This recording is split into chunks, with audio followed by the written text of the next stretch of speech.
CPC बाबेलो series विधिक पुस्तक प्रकाशन परसेंट टू फेयर ट्रायल। क्या हुआ फेयर ट्रायल?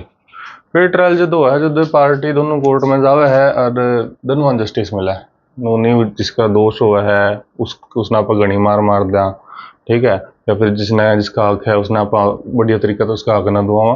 फेयर ट्रायल हुआ कि दोनों पार्टियां का जस्टिस हुआ, दोनों पार्टियां ने शांति तो कौन पड़ती खैर, ठीक है, सारे नु चाहे कि खे लियो सिना में, तो वो तो ठीक को नहीं, बट फेयर ट्रायल वही है जिसके अंदर दोनों पार्टियां ने जस्टिस मिला। तो क्या हुआ फेयर ट्रायल? देखा, फेयर ट्रायल जो है एडमिनिस्ट्रेशन ऑफ जस्टिस का पार्ट है, ठीक है, इंपॉर्टेंट पार्ट है। और फेयर ट्रायल जरूरी है किस खातर? जेन्युइन और ट्रू जस्टिस खातर है। मतलब कि अगर ट्रायल ही फेयर नहीं होगा तो जस्टिस अच्छी कुकर आ जाएगी, जस्टिस सच्ची कुकर आ जाएगी, ठीक है।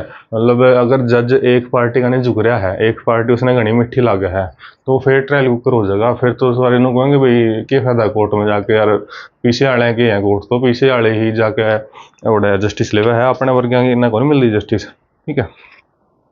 फिर रतिराम वसी स्टेट ऑफ एमपी के केस में सुप्रीम कोर्ट ने बोला कि जो फेयर ट्रायल है नहीं वो क्रिमिनल जो स्टूडेंट्स का आर्ट है, जो स्टूडेंट्स के हुआ है, जो स्टूडेंट्स हुआ है ग्रामर ऑफ लॉ, जो कर हिंदी ग्रामर हुआ है, इंग्लिश ग्रामर हुआ है, इतना के बेरा मैंने गणा के मेरे को नहीं आंदा,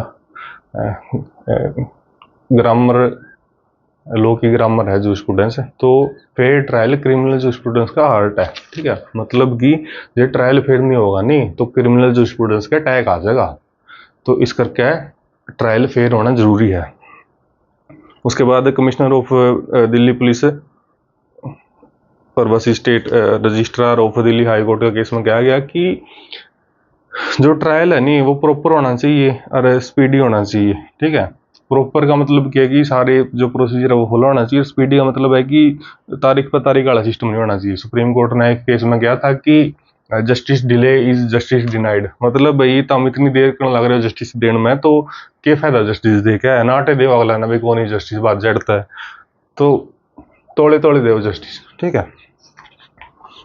अच्छा, उसके बाद नार Singh versus union of India case में कहा गया कि जो क्रिमिनल जो ट्रायल है वो एक बंदा की व्यक्तिगत स्वतंत्रता नहीं छीनते, वो उसकी लाइफ ही छीन लेते हैं, ठीक है। बस वो एक मान लेनू है कि वो कोर्ट के गेड़े काट लेगा, ठीक है। कोई बंदा दुखी हो लेगा कई साल में, उसने नु बेरा कि मैंने जस्टिस मिलाने में कई साल लगेंगे, वो उसके गेड़े काट लेगा कोर्ट के, बट उसने जो जस्टिस नहीं मिलेगी नहीं तो वो अंदर से टूट जाएगा, ठीक है। व्यक्तिगत स्वतंत्रता उसकी खत्म हो गया क्योंकि वो कोर्ट में आया है बार बार, बट उसने जो नहीं फेयर ट्रायल नहीं होगा, उसने इनजस्टिस होगा उसके गले, तो वो भीतर से टूट जाएगा, तो उसकी जिंदगी खत्म हो जाएगी। तो इस करके जो ट्रायल है फ्री होना चाहिए, फेयर होना चाहिए और जस्ट होना चाहिए, ठीक है।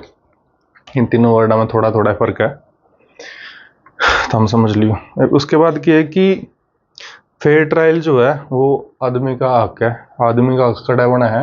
आर्टिकल 14 में उसका हक है, 20 में हक है और आर्टिकल 21 के अंदर हक है उसका, ये आप आगे देखेंगे। आर्टिकल 14 का मतलब होया करे कि इक्वलिटी बिफोर लॉ, ठीक है, मतलब कि हर इंसान लॉ के सामने बराबर है, चाहे वो मैं हूँ, चाहे वो तू है, चाहे वो मुकेश अंबानी है, सारे लॉ के आगे बराबर है, ठीक है।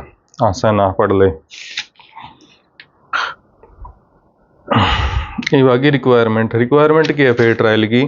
Who will be called fair trial, मतलब फेयर ट्रायल क्या होगा, इसकी लीगल और कॉन्स्टिट्यूशनल पॉइंट ऑफ व्यू क्या है, ठीक है। हु थोड़ी आएगा यार, हु तो को नहीं आंदा और में आओगा, ठीक है। दो इसमें पॉइंट बता रखे हैं। स्पीडी ट्रायल होना चाहिए। स्पीडी ट्रायल का मतलब क्या है कि थोड़ा थोड़ा जस्टिस दे दो, आके बैठा को नहीं उससे पहले उसका माथा मारो जस्टिस, ठीक है, फेंक के मारो उसका, थोड़ी थोड़ी जस्टिस दे दो। जस्टिस स्पीडी, एक्सेसिव और अननेसेसरी डिले ना होना चाहिए, थोड़ी होनी चाहिए, और किमें फालतू का और बहुत ज़्यादा डिले नहीं होना चाहिए। मतलब थोड़ी किसी चीज़ खातर डिले हो उसका है, जो मान लो कोई डॉक्यूमेंट ले आने में थोड़ी देरी हो उसका है, बट नो को नहीं कि देरी होने में बहुत ज़्यादा टाइम लग जाए। इवन हनुमानगढ़ का केस आया था पाछे जी, वो एसपी मतलब कौन था मैंने नहीं पता कौन सा ऑफिसर था वो, उसने बहुत ज़्यादा डिले कर दिया था कोई चीज़ प्रोवाइड करने में, और कोर्ट के अंदर आके वो बदतमीजी वगैरह लगे करन। तो उस केस में क्या हुआ कि उसने जो जज थी, CGM थी, उसने उस पुलिस ऑफिसर थी 2 घंटे की पुलिस हिरासत में डाल दिया था, पुलिस हिरासत में डाले था, 1 घंटा डाले था 2 घंटे खातर उसकी कन्फाइन कर लिया था, इतना है मेरा मैंने। ठीक है। बस मतलब उसने बहुत ज़्यादा देर कर दी थी, इस करके गुस्सा हो रही थी। और उसकी वो बोलिया 2 घंटे जेल काट के आया जब, वो बोलिया कि ईव कर दूँगा प्रोवाइड में, ईव की बात होगी। फिर जब बोली ईव कौन से, इतना टाइम कौन मेरे पे। तो उस तरीके की सिचुएशन नहीं होनी चाहिए, गलत हो है पार्टी गल। ठीक है। वकील प्रसाद वसी स्टेट ऑफ बिहार का केस में कहा गया कि स्पीडी ट्रायल जो है वो फंडामेंटल राइट है आदमी का। फंडामेंटल राइट कड़ा है आर्टिकल 21 के अंदर। उसके अंदर राइट टू पर्सनल लिबर्टी वगैरह है, मतलब जीने का अधिकार वगैरह है। आगे फिर संतोष वर्सेस अर्चना केस में किया गया कि अगर उसमें बहुत ज़्यादा डिले होने लग रहा है, बहुत अननेसेसरी डिले होने लग रहा है, तो वो आर्टिकल इसका 21 का वायलेशन है। ठीक है। उसके बाद है कि opportunity to be heard for both party, मतलब दोनों पार्टियां सुनांगे आप। एक बंदा बहुत ज़्यादा इन्फ्लुएंशियल है, तो जरूरी को नहीं भाई इन्फ्लुएंशियल है तो आप उसे उसकी सुने जाओ। जो कर मान के चल कि कोई बंदा जज है, ठीक है, उसका अंजलि अरोड़ा का फैन है, उस और अंजलि अरोड़ा केस लग गया उसकी कोर्ट में, तो नो को नहीं कि वो उसे ने सुने जावे, दूसरा ने सुना ही ना। ठीक है। तो दोनों पार्टी सुनना चाहिए, ये नेचुरल जस्टिस का कॉन्सेप्ट है। अच्छा, उसके बाद क्या बताया कि another essential elements to fair trial to provide both party fair opportunity to being heard, this is principle of natural justice which is to protect भाई अपॉर्चुनिटी क्यों देवांगे आप, क्योंकि आर्टिकल 14 के अंदर उसका फंडामेंटल राइट है कि उसका फंडामेंटल राइट क्या है कि वो लॉ के सामने सभी के सभी बराबर होने चाहिए। तो सभी के सभी बराबर होने चाहिए, उनको नहीं जज एक पार्टी का नहीं झुका रहा है। ठीक है। दोनों ना सुनो यार, जज होता मैं क्या बात बोल गई इसके में। ठीक है। For fair trial it is necessary to both party to given fair opportunity. भाई बात है कि दोनों पार्टियां सुन दो, या लीगल मैगजीन याद रखिए ओडी अल्ट्रम पार्टम, मतलब दोनों ही सुनना है। ठीक है। उसके बाद Haji Abdul versus union of India case में कहा गया कि जब दोनों पार्टी से नहीं सुना गया नहीं, और वो दूसरी पार्टी प्रूव करता भी मेरी तो सुना है को नहीं, ठीक है, जो दूसरे उसकी सुना था उसे का निकाल ला रहा था। तो अगर ऐसा मैटर होता है तो उसको जो क्या ये है कन्विक्शन है, क्या ये जो भी ऑर्डर आया है उसकी साइड डिसाइड कर देंगे, उसकी खत्म कर देंगे। उसका जो हायर कोर्ट होगा उन्होंने बोला कि ये बात हुई क्यों कौन सुने, तेरा ऑर्डर रद्द है, दोबारा सुनना, या फिर वो दोबारा सुनेगा, या फिर दूसरा कोर्ट ने बोल देगा कि सुन भाई इसकी क्या बात है। ठीक है। फिर divine retreat centre versus state of Kerala का केस में किया गया कि ऐसा अगर ऑर्डर पास किया गया है जिसमें दोनों पार्टी नहीं सुना था तो वो जीरो है। ठीक है। ये फेयर ट्रायल की होया करे, फेयरनेस ऑफ ट्रायल की होया करे, इंडिपेंडेंट होना चाहिए, ठीक है, फेयर होना चाहिए और अनबायस होना चाहिए। अनबायस का मतलब है कि वही कि एक का नहीं ना झुका हुआ है जज। ठीक है। फिर इसमें तो बोले कि ट्रांसपेरेंसी होनी चाहिए। ट्रांसपेरेंसी कुकर होएगी, मतलब जो जज है वो एक पार्टी का नहीं झुका ना हो। ठीक है। और दूसरा क्या है कि जज है नहीं आपकी ही केस के अंदर जज ना बन के बैठ जाए, या फिर उसके जो रिश्तेदार वगैरह आ रहे हो, जो मान ली इसमें क्या बोले है, इसमें 2 पॉइंट है। पहला क्या है कि वो लीन ना हो, लीन मतलब एक नहीं झुकना आ रहा हो नो भाई और बता क्या हाल है, दूसरा की सुना है ना मरण दे पर तो बता क्या हाल है, वो ना होना चाहिए। और दूसरा क्या है कि खुद का केस का वो खुद जज ना बने, या फिर उसका इंटरेस्ट हो किसी में, जो मान ले उसका भाई का केस आ रहा है, ठीक है, तो उसके अंदर वो झुकाव ना करे आपका भाई का नहीं। ठीक है। इसमें इतनी बात बोल ली है, यही प्रिंसिपल है फेयरनेस का। उसके बाद जो या बोर्ड ऑफ क्रिकेट वगैरह इसके में बोला गया था कि कोई पर्सन है वो आपकी केस में जज नहीं बनना चाहिए। और दूसरा में क्या बोला था कि यह प्रिंसिपल जो है या एडमिनिस्ट्रेटिव और क्वासी जुडिशियल प्रोसीडिंग के ऊपर भी अप्लाई होगा। क्वासी जुडिशियल प्रोसीडिंग का मतलब होगा कि अर्ध न्यायिक जुडिशियल प्रोसीडिंग। अच्छा, उसके बाद ये मेन ऑब्जेक्टिव इसके अंदर बताया था, या क्या नाम था, या Umanath Pandey versus state of UP का केस में बताया गया कि मेन ऑब्जेक्टिव क्या है कि नेचुरल जस्टिस का प्रिंसिपल थी फॉलो करना है और अपन ने इनजस्टिस थी रोकना है। ठीक है। अब कॉन्स्टिट्यूशन के प्रोविजंस आगे तो इसमें आर्टिकल 20 जो है वो मेन है इसके अंदर, इसमें 3 बात है। ठीक है।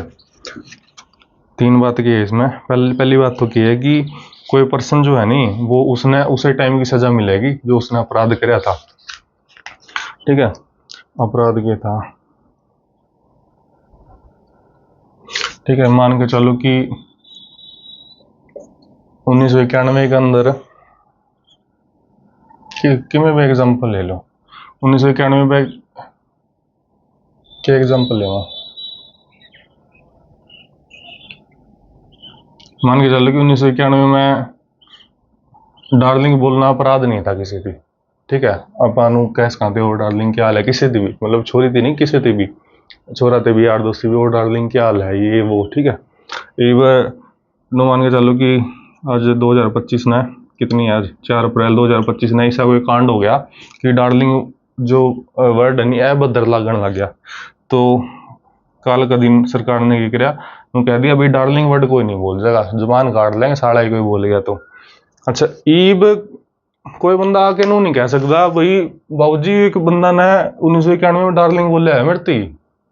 ठीक है, वो क्राइम हो गया तो ये आप अपने सजा देवांगे। ठीक है, तो जब उसने वो काम करा था नहीं, उसने डार्लिंग बोला था किसी दी, तो उस टाइम अपराध नहीं था। आज अपराध बन गया तो क्या बात होगी, तो उसने सजा उस टाइम की मिलेगी जब मान ले जिस टाइम उसने वो एक्ट करी नहीं उस टाइम वो अपराध थी, तो उसने सजा मिल जाएगी। उस टाइम जो अपराध नहीं थी वह बाद में अपराध बनेगी तो क्या करा, जब उसने अपराध किया तो उस टाइम नहीं थी सजा, तो वो बंदा इनोसेंट है। ठीक है, दूसरा पॉइंट इसमें की हुआ है कि उस बंदा ने सिर्फ एक ही बार सजा मिलेगी। ठीक है, ये मान के चलो कि किसी बंदे ने चोरी करी है नहीं, तो उसने 3 साल की सजा होगी, तो वो एक बार में ही खत्म हो जाएगा, एक बार में ही नबेड़ा हो जाएगा उसका। बार बार को नहीं भाई एक बार सजा काटे या थोड़े टाइम बाद फिर क्यों चीज चक ले, फिर बोले भी इसने और भी चोरी करी दोबारा सजा दे उसने, एक अपराध की एक बार सजा मिला कर है। ठीक है, तीसरा क्या बोले, तीसरा ने बोले कि किसी भी बंदा ते नहीं उसके खिलाफ बोलने खातर आप वो नहीं कर सकते, उस पर दबाव नहीं डाल सकते। खिलाफ जुकर मान ले मन्ना पता है कि मन्ना कड़ियाँ चोरी करी है, तो मेरे ऊपर दबाव नहीं डालेगा बता कड़ा करिए बता कड़ा करिए। ठीक है, तो मेरे ऊपर दबाव नहीं डालेगा क्योंकि मैंने बता दी, उन पर सबूत कि मैं है को नहीं, मैंने बता दिया तो इन्हें मेरा लग जाए मैंने कड़े करिए कुकर कड़े कड़े सामान बेचा है कड़े की सिस्टम है, तो कोई मेरे ऊपर दबाव नहीं डाल सकता। तो आर्टिकल 20 के अंदर क्या चीज़ है, पहला तो यह है कि उस टाइम की सजा मिलेगी जिस टाइम मैंने कोई एक्ट करी थी, अगर उस टाइम कोई वो चीज़ अपराध ही नहीं थी तो क्या की सजा। दूसरा क्या बोलिया कि एक क्राइम एक बार सजा। ठीक है, और तीसरा ये बोल दिया कि कोई मन्ना दबाव नहीं डाल सकता, कंपेल नहीं कर सकता मन्ना मेरे खिलाफ गवाही देने खातर। ठीक है, जो ये तीसरा पॉइंट है इसने बोलिया करा सेल्फ इंक्रिमिनेशन, तो मेरे ऊपर दबाव नहीं डाल सकता कि मैं सेल्फ इंक्रिमिनेशन करूं कि मैं आपका सत्यानाश कर लूं। ठीक है, आगे ये बता रखा है कि सारे में अप्लाई होगा क्रिमिनल पे, सिविल पे, एडमिनिस्ट्रेटिव पे, बस याद रखियो।